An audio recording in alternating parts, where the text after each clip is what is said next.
Selamat datang di Ruang Tanggap Rasa. Apa rasamu terhadap rasaku? Podcast ini dipersembahkan oleh Komisi Nasional Hak Asasi Manusia. Happy Humans, apa kabar kamu semua? Semoga dimanapun kamu berada dan kapanpun kamu mendengarkan ini selalu dalam keadaan baik dan sehat ya. Tentu aja dong, Wei. Dan episode kali ini kita akan bahas terkait ghosting. Waduh. Tahu nggak sih ghosting itu apa? Apa sih ghosting itu, Wei? Mungkin ada happy humans yang nggak tahu gitu. Ghosting ini kayaknya istilah baru ya, Bex ya. Istilah baru di baru-baru dalam akhir-akhir ini. Millennials pada sekarang ini loh. Betul. Kayak contoh kasusnya aku pernah nih masalah ghosting. Pernah pengalaman ini, nih. Ini pengalaman. Iya, pernah nih. Itu anak Pak Lurah di sini tuh Bex. Itu dia kemarin punya pacar kan. Kemudian terus pacarnya itu di ghosting katanya. Di ghosting, aku juga bingung di ghosting ini apa. Oh, ternyata dia tidak menghiraukan pacarnya lagi, alias ditinggalkan tanpa sepatah kata pun. Kemudian dia muncul lagi dengan pacar yang baru. Oh, aduh. Iya, hilang entah kemana. Kayak tahu gitu ya, anak Pak Lurah ini siapa gitu. Jadi pacarnya ini merasa di ghosting katanya. Aduh, di ghosting. Jadi mungkin happy humans yang nggak tahu, ghosting itu istilah menghilang gitu ya, tiba-tiba. Iya, menghilang tanpa, tiba-tiba. Pamit, tanpa bilang apa, tiba-tiba nggak ada kabar, nggak ada apa gitu. Nah, Parah kali emang. ini ada Iben juga di sini. Ternyata kita nggak cuma berdua aja nih, Wei. Halo Bex, halo Wei. Kenalin Halo dong. Iben. Hari ini kita tamunya siapa, Iben? Nah, dan apa hubungannya nih sama ghosting? Iya, tadi kan kita ngobrol-ngobrol soal ghosting ya. Itu kan ghosting yang terkait dengan cinta-cintaan anak muda ya. Nah, cuma ada lagi nih ghosting yang lebih mengerikan, lebih menyeramkan. Tahu nggak? Merinding nih Iben. Seperti apa nih? Ini ghosting yang bisa keluarga itu jadi merasa kehilangan. Merasa kehilangan. Tapi keluarga itu nggak tahu apakah anggota keluarganya itu masih hidup atau enggak, gitu loh. Nah tahan dulu ya, tuh. Nanti kita ceritain nanti. Nah, kalau terus hubungannya sama Nah, ini terus ada hubungannya dengan narasumber kita atau tokoh kita pada episode kita kali ini. Nah, kita ada kedatangan tamu, ada Mas Wahyu Susilo. Nah, teman-teman jangan kemana-mana ya. Kita tungguin lagi sebentar lagi ada Mas Wahyu Susilo yang akan hadir di podcast kita kali ini. Check it out.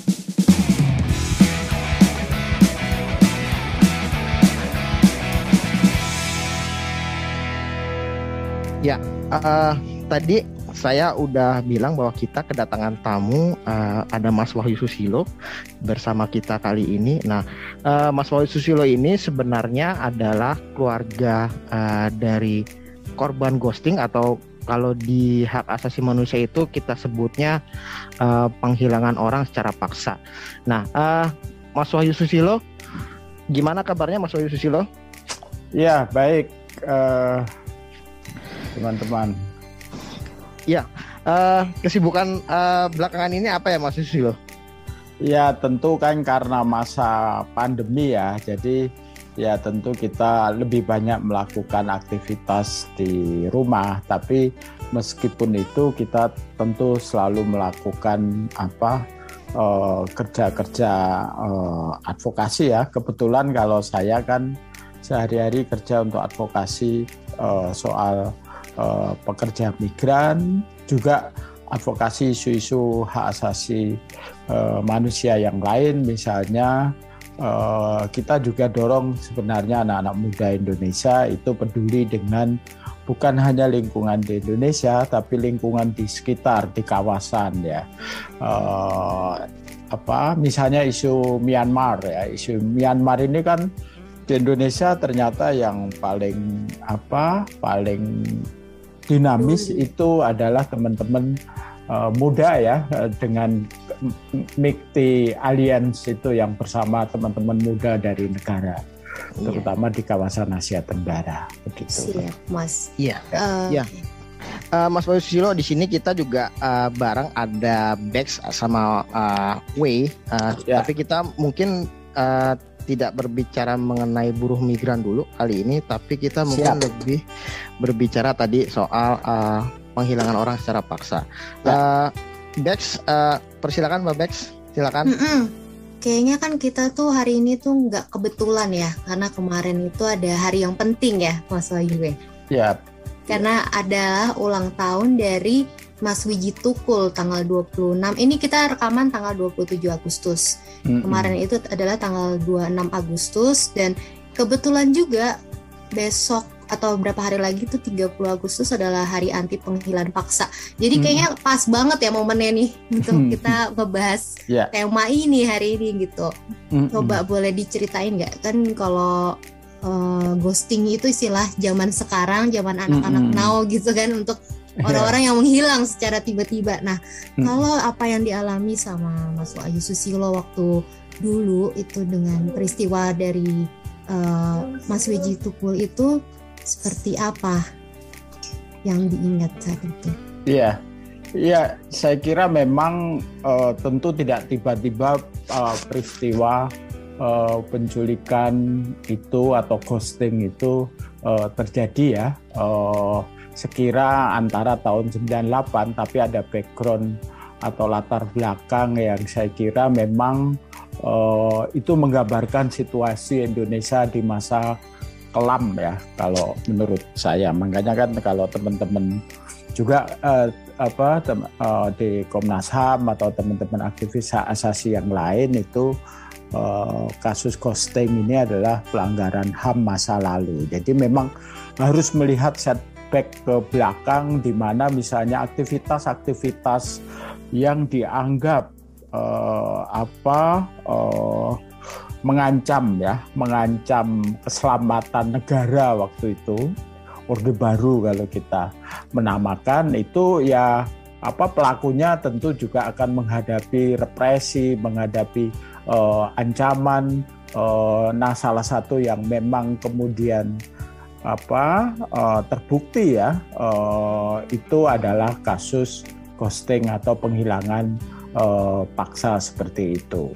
Nah, ini kan tidak hanya dialami oleh Wiji Tukul ya, tapi juga oleh aktivis-aktivis yang lain. Nah, biasanya mereka adalah aktivis pro demokrasi yang misalnya di sepanjang tahun 80, tahun 90 itu mereka yang kemudian menjadi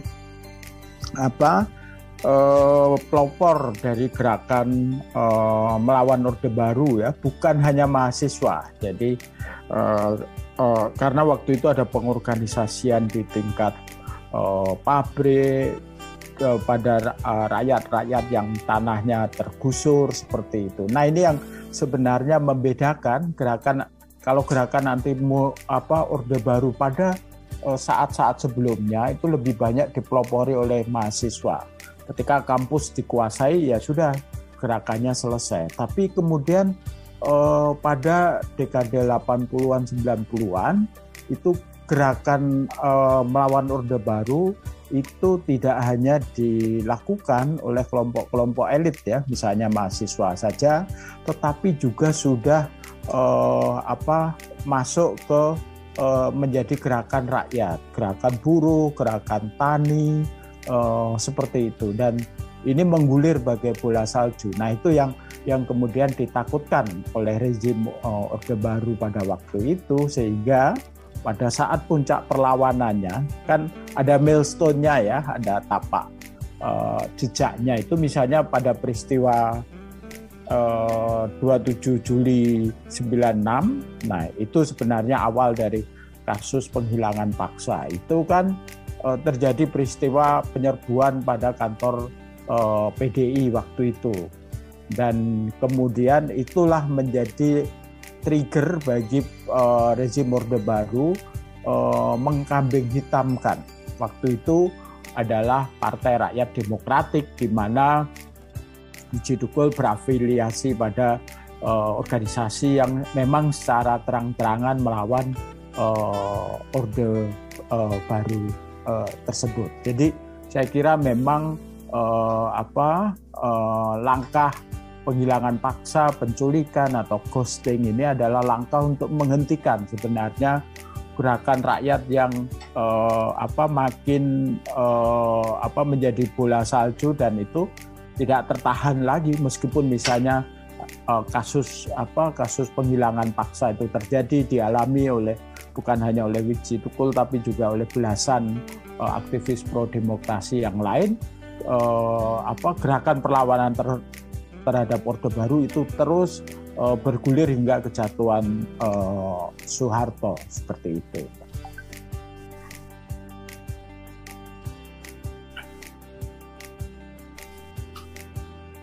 Kalau saat itu terakhir yang Mas Wahyu ingat momen-momen terakhir itu atau ada tanda-tanda seperti apa nggak sih ketika Mas Widji Tukul itu menghilang itu?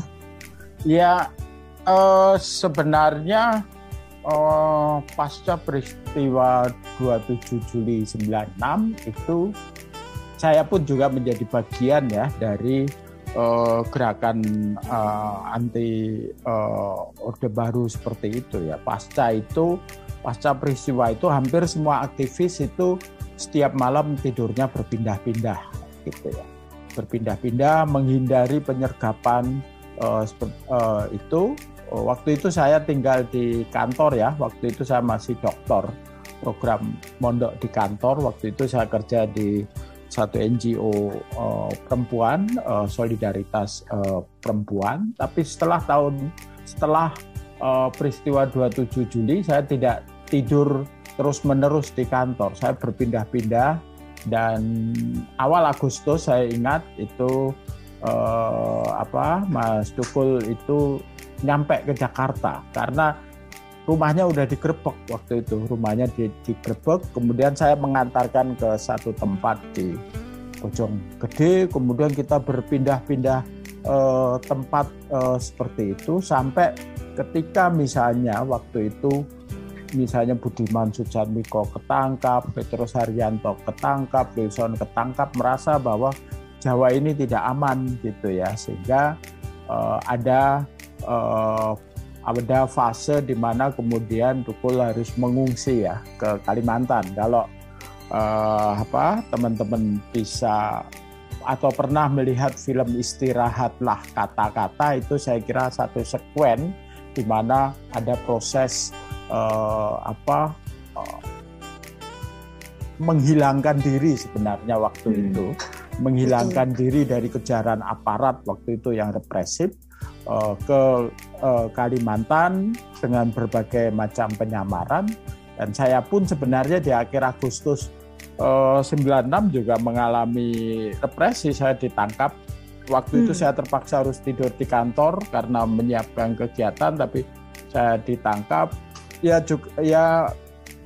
mungkin saya membayangkan peristiwa penculikan itu seperti yang saya alami. Tiba-tiba kantor digedor, diseret paksa, ditutup matanya, pindah-pindah dari suatu tempat seperti itu, dan saya ngalami tentu hal-hal yang tidak menyenangkan ya, yang kalau saya sulit untuk mengatakan itu.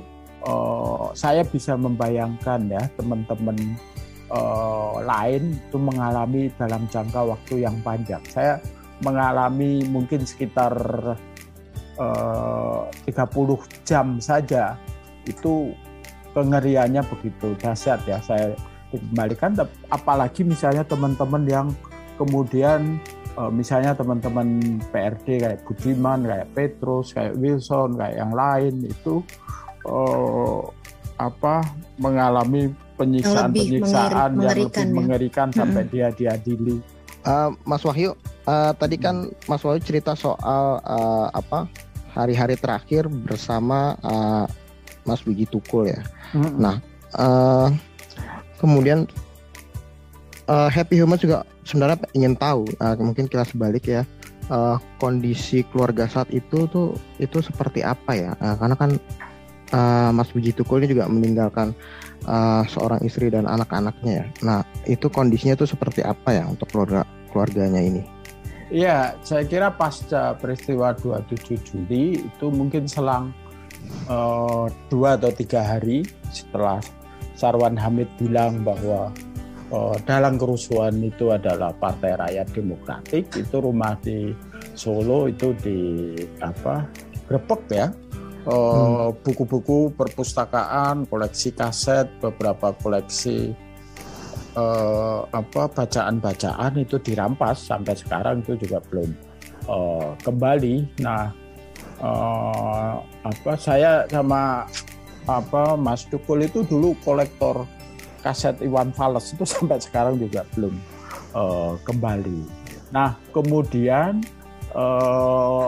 betapa sistematiknya rezim itu ketika kemudian ada propaganda untuk mendiskreditkan keluarga. Ini PKI kayak atau macam-macam seperti itulah. Seperti itu yang saya kira itu juga punya dampak psikis ya pada keluarga, ada pengucilan, tentu sudah insecure ya pada masa itu karena selalu diawasi seperti itu. Apalagi anak-anak waktu itu masih kecil ya. Wani mungkin masih kelas 1 atau 2 SD. Untung dia sekolah di SD swasta di mana sekolah itu memahami situasi itu sehingga sekolahnya itu kemudian juga menjadi healing ya, menjadi penenang atau memberikan layanan konseling untuk ini. Saya bisa bayangkan kalau dia di sekolah negeri atau di sekolah afiliasi yang anti komunis atau anti orang-orang yang melawan Orde Baru, itu bagaimana kemudian dia pasti akan mengalami seperti itu. Untuk dia sekolah di SD swasta di mana pemikiran-pemikiran terbuka itu juga ada di sekolah tersebut. Iya. Yang itu juga itu kan di masa lalu ya, Mas Wahyu. Gimana kalau kondisi saat ini untuk keluarga, mungkin kalau kita bilang keluarga korban ya. Terus kemudian sampai sejauh mana sih penanganan kasus ini? Iya, saya kira ya tentu beban psikologis itu terbawa ya. Sampai sekarang gitu ya. Misalnya Mbak Pon sendiri kan secara psikis ngalami persoalan psikis. Wani sendiri juga Wani dan Fajar tentu juga ngalami. Bahkan misalnya kalau teman-teman dengar cerita Fajar itu baru beberapa tahun ini Fajar itu merekognisi benar ya bahwa dia harus melanjutkan apa yang menjadi cita-cita dari ayahnya, karena pada masa-masa kecilnya, pada masa-masa mudanya ada proses denial yang saya kira ini tentu kita tidak bisa menyalahkan Fajar ya, tapi situasi politik yang menyebabkan situasi seperti itu gitu. Oke, Mas Wahyu, ini kan Happy Human mungkin nggak tahu peristiwa dulu, tapi mereka mendengar ini mungkin hatinya tergerak dan ingin membantu keluarga atau berupaya supaya kejadian ini tidak terulang. Apa sih yang bisa mereka lakukan?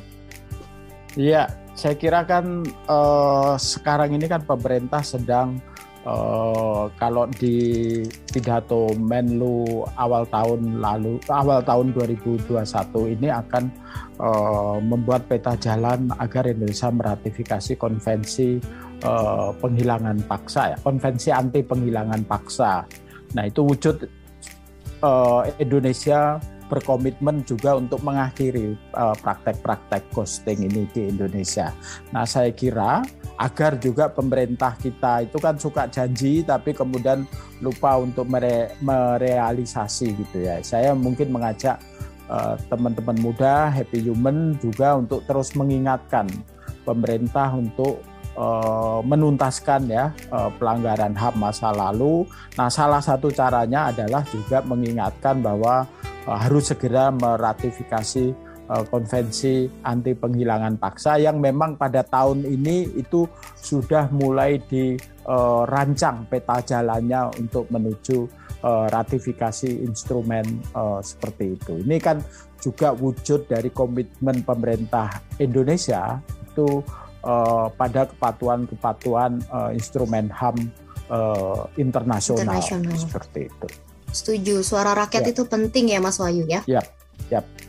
Itu kan tadi sudah dibahas masalah keadaan keluarganya saat ini, berarti Mas Wahyu ya. Terus gimana upaya keluarga atau usaha apa yang udah dilakukan oleh keluarga tentang kasus ghosting ini terhadap Mas Wijitukul itu sendiri? Jadi upaya penyelesaian lah atau perkembangan dan kemajuan kasus ini pada saat sekarang ini gitu, Mas Wahyu, bisa diceritakan? Iya, saya kira secara kronologis memang deklarasi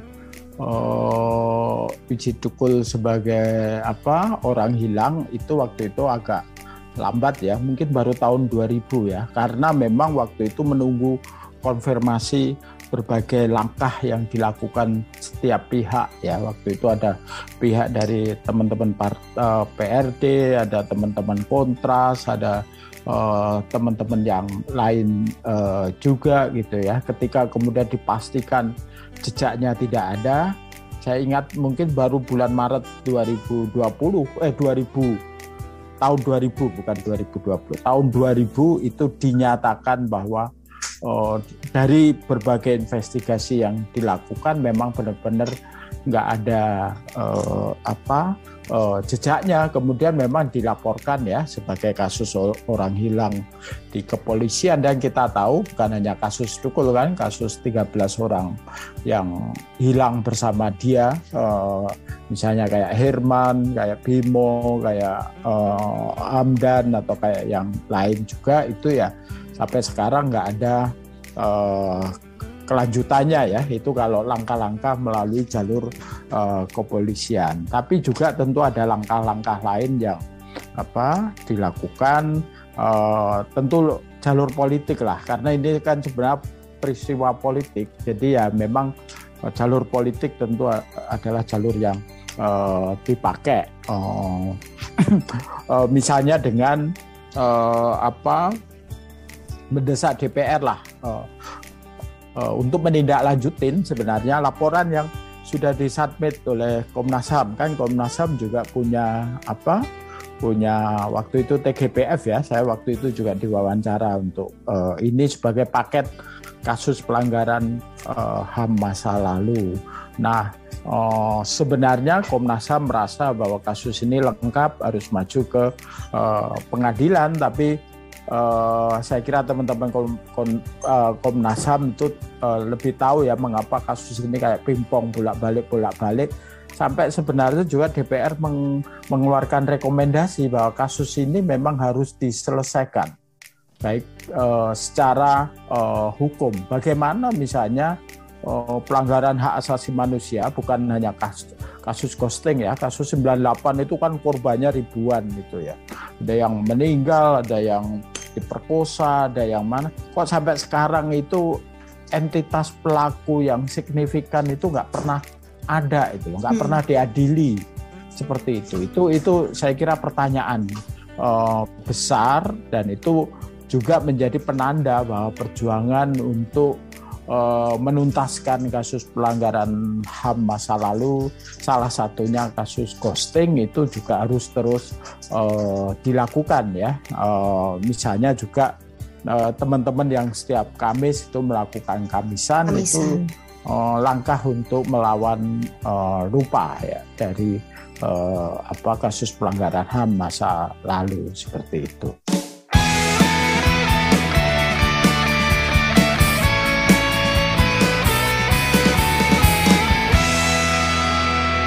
Nah, begitu Happy Humans, podcast kita pada hari ini tentang ghosting. Jadi, jangan pada ghosting ya. Bagi Happy Humans yang mempunyai kritik dan saran maupun feedback dan masukan, tentang podcast kita kali ini dapat menghubungi ke email tanggaprasa@komnasham.go.id. Kemudian juga dapat melalui Instagramnya Komnas HAM yaitu @komnas.ham. Kemudian juga bisa melalui Twitter @komnasham dan kemudian di FB Komnas HAM, YouTube channel Komnas HAM. Oke weh, happy humans. Sampai berjumpa Rabu depan ya di pukul 16 waktu Indonesia Barat di episode Ruang Tanggap Rasa berikutnya. Bye-bye semuanya. Salam sehat semuanya. Dadah.